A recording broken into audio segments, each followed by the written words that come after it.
गोविंद जी, मैं समझना चाह रहा हूं ये कि उपेंद्र ने कहा कि राजस्थान में रासुका लगा दो, यूपी में रासुका का है, ठीक, बुलडोजर साथ में मान लो अटैच कर दें और हैं 4 डंडे भी साथ में दरोगा भेज दें कि भाई चारों लोग मिलके मारो, इन सब से क्या पर्चा आउट होना रुकेगा? जिसमें इतना ज्यादा बिना जोखिम उठाए इतना ज्यादा पैसा हो, 10 लाख में एक पर्चा बिक रहा हो, उसे आप ये धाराओं से रोकेंगे कैसे? क्या किया जाए? क्या परीक्षा का कोई तरीका बदलना होगा हमको? क्योंकि ये तो हम देख चुके, ना बुलडोजर से रुक सकता, ना पुलिस से रुक सकता, ना रासुका से रुक सकता, ना गैंगस्टर से रुक सकता। अब आप एक्स पे रासुका लगाओगे, वो बाइक को खड़ा कर देगा पेपर आउट के धंधे में, बाइक को भी अंदर कर दोगे, जेट पेपर आउट कराएगा। गोविंद मिश्रा जी, बड़ा ही संवेदनशील ये मुद्दा है। आप अब सोचिए ये कितनी बड़ी इंडस्ट्री खड़ी हो गई है जो केवल बेरोजगार युवाओं से चल रही है। एक तो पेपर लीक वाला इंडस्ट्री, और पेपर लीक से जो पेपर कैंसिल हो जाता है तो उस परीक्षार्थी पे क्या बीतता है ये सरकार उतनी गंभीरता से सोच नहीं पा रही है। जो विद्यार्थी पूरे साल भर तैयारी करके, अब जो बिहार एसएससी का जो पेपर लीक हुआ वो तो 8 साल बाद पेपर हुआ, पिछला पेपर वो 8 साल में कंप्लीट कर रहे हैं, दोबारा जब पेपर ले रहे हैं तो वो भी लीक हो जा रहा है।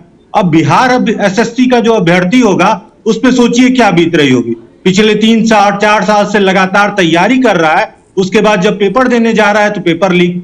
अब मैं कल एक वीडियो वायरल हो रहा था, मैं उसका जिक्र करता हूं अमिताभ जी। वीडियो में तेजस्वी यादव जी का बयान था जिसमें उन्होंने वो बिहार जो बीपीएससी का एग्जाम होता है उसका 4-5 महीने पेपर लीक, 4-5 महीने पहले की बात है, उस पेपर लीक पे वो बयान दे रहे थे 5,000 रुपया हर लड़के को दो। हाँ जी 5,000 रुपया। अब इस पे उनकी बयान नहीं आ रही है। बिहार एसएससी का पेपर लीक बोलेंगे, इस पे बयान नहीं देंगे। तो एक तो ये सिस्टम का लीकेज है, केवल पेपर का लीकेज नहीं है, ये सिस्टम का लीकेज है जो इनकी मंशा नहीं है। जो वो बड़ा इंडस्ट्री जो खड़ा हुआ है उससे कहीं ना कहीं सरकार में बैठे लोगों को फायदा मिल रहा है, तभी वो लगातार इंडस्ट्री चल रही है, उस पर कोई रोक नहीं लगा। नौजवान की आंख में तब भी आंसू था, अब भी आंसू है। ठीक, मैं 2 बात कहता हूं। एक, दक्षिण भारत में ऐसी समस्याएं अपेक्षाकृत नहीं आती कंपैरेटिवली, एक क्यों, इस पर बोलिए। और दूसरी बात, कानून में कुछ भी लिख दें हम, क्या ये भी कह दे कि भाई देखते ही गोली मार दी जाएगी, मतलब ऐसा भी कोई लिख दे कानून में। हालांकि हमारे मित्र हैं प्रशांत भाई, ये तो वकील हैं, ये तुरंत कहेंगे मतलब जी ऐसा करें, मैं हाइपोथेटिकल बात कर रहा हूं, ठीक। तो भी जिसको पता है कि एक रात में 50 करोड़ 100 करोड़ 200 करोड़ का खेल हो जाएगा, तो ऐसे अद्भुत व्यवसाय को कौन छोड़ेगा? वो सोचेगा जब पकड़े जाएंगे तब की तब देखेंगे। गोविंद जी जी मुझे तो अमिताभ जी ये लगता है कि इसमें अकाउंटेबल बड़े से बड़े अधिकारियों को बनाना चाहिए, और बल्कि अगर किसी कैबिनेट मंत्री को बना दे अकाउंटेबल कि पेपर लीक होगा और तो उसको इस्तीफा देना पड़ेगा, तो ये सारा लीक का दिक्कत खत्म हो जाए। ये मंत्री अपनी कुर्सी बचाने के लिए तो सारे तरीके अपना लेते हैं, लेकिन पेपर लीक बचाने के लिए कुछ नहीं अपनाते हैं। ये प्रशांत अभी आप बता रहे थे कि बीजेपी के कोई मंत्री नहीं है। यूपी टीईटी का पेपर जब लीक हुआ था तो अगले दिन बड़े बड़े अक्षरों में था कि बीजेपी के नेताओं का इन्वॉल्वमेंट इस पूरे पेपर लीक में, और उस पर कोई कार्रवाई नहीं हुई। तो नेता लोगों का तो वही हाल है, जब तक उनकी कुर्सियों पे बात नहीं जाएगी वो पेपर लीक पे उतनी गंभीरता से लेंगे नहीं, और इसके लिए सॉल्यूशन निकलना चाहिए, बिल्कुल निकलना चाहिए। साउथ इंडिया में मुझे याद है कि तमिलनाडु में पेपर लीक हुआ था एसआई का, बहुत पहले लीक हुआ था और रेयर होता है वहां पे। एसआई का पेपर लीक हुआ था, 2018 की घटना है, उसमें तुरंत कार्रवाई हुई, दोषी गए और पेपर पूरे सेंटरों पे कैंसिल नहीं करना पड़ा। उस कुछ सेंटर पे जहां पेपर लीक थे उस सेंटर पे कैंसिल हुआ, जहां से तथ्य निकले थे उसमें कार्रवाई हुई। उस तरह का मॉडल यहां आ ही नहीं रहा है क्योंकि सरकार इसको गंभीरता से ले नहीं रही है। हर सरकार, जो हिंदी भाषी क्षेत्रों में जितनी भी सरकारें हैं, किसी की प्राथमिकता में यह है ही नहीं। यूपीएससी जैसा मॉडल बनाया जा सकता है जिसपे हम लोग पिछली बार भी बात किए थे, अमिताभ जी मुझे बड़ी अच्छी से याद है यूपीएससी जैसा एक मॉडल अगर बने जी। तो उत्तर भारत से भी ये समस्या जी, दूर हो सकती है। ठीक बात। लेकिन ठीक, उससे कमाई रुक जी, जा रही है, गोविंद जी, उससे कमाई रुक जा रही है जी, सरकारों की। ठीक। लब यही बाबू, वजह है कि वो लब गोविंद जी क्या करें बताइए? जी। यही करा दे, पंजीरी बांट दे। ये राजनीति से ऊपर की परिभाषा तो इनको बतानी चाहिए। नहीं, ये वैसे ही गलत है, ये बात ही गलत है, अनैतिक है। लोकतंत्र में राजनीति से ऊपर क्यों जाएंगे? जी बिल्कुल, यही वो लोग हैं, यही नेता लोग हैं, यही पुलिस प्रशासन है। जब हम प्रदर्शन करते हैं सड़कों पे इस पेपर लीक के खिलाफ, तो ये हमसे बोलते हैं भैया राजनीति न करो, राजनीति मत सेको। अब भैया प्रदर्शन करना इस पेपर लीक के खिलाफ राजनीति है, तो आप ऐसे राजनीति से बच करके कहां जा सकते हैं? पेपर लीक पे तो आपको बोलना पड़ेगा, सरकार चाहे किसी की भी हो, ऐसे तो नहीं चलेगा। सत्यनारायण कथा से काम नहीं चलेगा। ये भाषणों में केवल युवाओं की बात करना, उससे काम नहीं चलेगा। देश की सबसे युवा देश, उसमें युवाओं की सोचते नहीं है। फर्जी बयानों को, इन किसी भी पार्टी की बात हो, चाहे कांग्रेस की हो, जदयू की हो, बीजेपी की हो, सबको अपना रुख क्लियर करना पड़ेगा कि पेपर लीक के खिलाफ आप क्या करने वाले हैं, कितना कार्रवाई करने वाले हैं, किस युवाओं के प्रति आपकी कितनी जिम्मेदारी है। और नहीं तो फिर युवा राजनीति करेगा। हम सड़कों पे उतरते हैं, उसको राजनीति बोलना बंद कीजिए। अब देखिए प्रदर्शन करने वाले, इको गार्डन में जो प्रदर्शन चल रहे थे पिछले अभी 3-4 महीने पहले की बात है, यूपीएसआई के पेपर में, जिसको आपने पूरी तरह से कवर किया था, उस पे आज तक क्या कार्रवाई हुआ?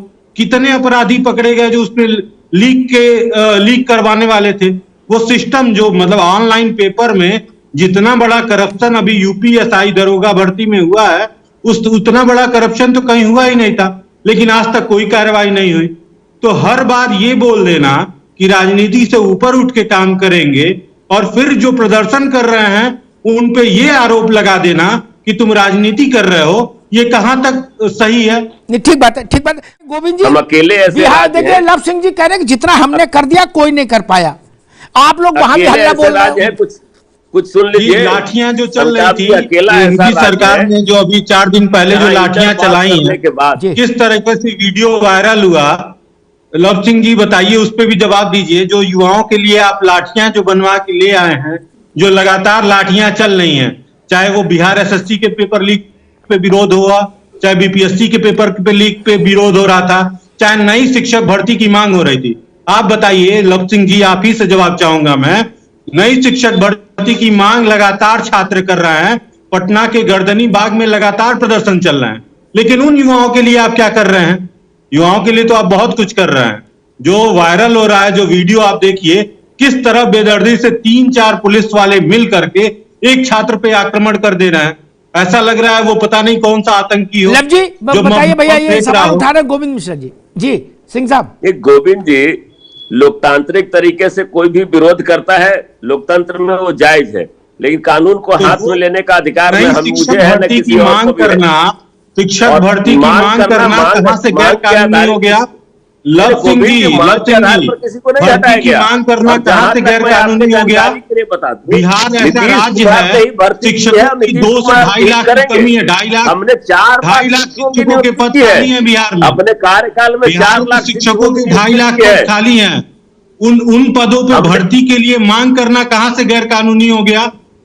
कहां गैर कानूनी कहा जा रहा है? उसको मांग करने के लिए आप क्यों चलाई जा रही है? शिक्षक भर्ती की मांग करने वाले युवाओं पे लाठी क्यों चल रही है? पंकज एक मिनट रुकिए, एक मिनट रुकिए। एक छोटी सी टिप्पणी, आप एक बड़ा वो चलाते हैं संगठन युवाओं का, उनकी समस्याओं को लेकर, रोजगार से जुड़ी, क्या होना चाहिए? देखिए हम लोग एक दिन नहीं, 1 साल भी बहस करें, कोई सरकार, कोई राजनीतिक पार्टी ये नहीं मानेगी कि हमारा कोई दोष है। क्या फिर क्या करना चाहिए? जी, इस पूरे पेपर लीक का एक सिस्टम बनाना चाहिए कि इसके विरुद्ध एक कड़ा से कड़ा कानून बनाना चाहिए। और वो जो एक चर्चा में हम लोग पिछली बार भी आपसे हुई थी, जो आपका सुझाव था कि यूपीएससी जैसा एक मॉडल अगर हम लोग देश में पूरे जितनी भर्तियां होती हैं सबके लिए बना, जितनी भर्तियां होती हैं सबके लिए यूपीएससी ऐसा मॉडल होगा तो कहीं पेपर लीक नहीं होगा। और कानून एक ऐसा कानून हो जिससे सरकारें बदल जाएं, उससे फर्क न पड़ने वाला। युवाओं के लिए वो कानून हो, भर्तियों के लिए वो कानून हो कि भर्ती किसी की भी सरकार हो, आज सरकार किसी और की रहती है, कल किसी और की होती है, वो कानून एक उसको डायरेक्ट हाई कोर्ट और सुप्रीम कोर्ट में सुनना चाहिए। इस युवाओं की बात होनी चाहिए उसमें। परीक्षाएं कैसे हों, जैसे जो 6 महीने का जो डीओपीटी का एक ऑर्डर 2016 में आया था, जिसमें कहा गया था कि जो सीधी भर्ती परीक्षा है उसको 6 महीने में कंप्लीट किया जाए, उसको फॉलो किया जाए। और जितनी भर्तियां होती हैं उस पे अकाउंटेबल बड़े से बड़े अधिकारियों को बनाना चाहिए, मंत्रियों को बनाना चाहिए, जिससे ये पूरा लीक वाला सिस्टम देश से खत्म हो और युवाओं का भविष्य जो इस समय अंधकारमय होता है कि कौन सी भर्ती कब पेपर होगा, कितनी बार लीक होगा, इसका कोई हद नहीं है। अब 2014 की परीक्षा अभी 2022 में पूरी हुई, 2022 में जो परीक्षा हुई वो फिर लीक हो गई, अब ये 2028-2030 तक पूरी होगी।